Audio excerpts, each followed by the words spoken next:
Hello सांग मैंने आज एक नूतन अध्याय को आपण मानक स्वागतम। आज आम ग्राम एक पारंपरिक पूजा अनुष्ठित हो जाइछि।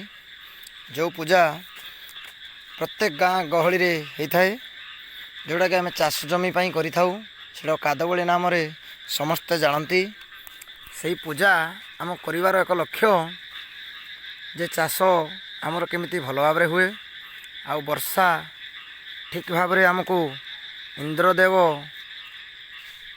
सुपाल वृष्टि करिथांती।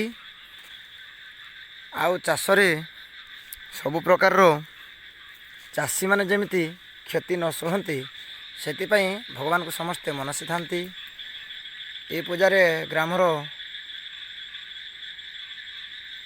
प्रधान एवं ग्रामर मुख्य मुख्य समस्त वयोज्येष्ठ व्यक्ति माने ए पूजा को आसी थांती।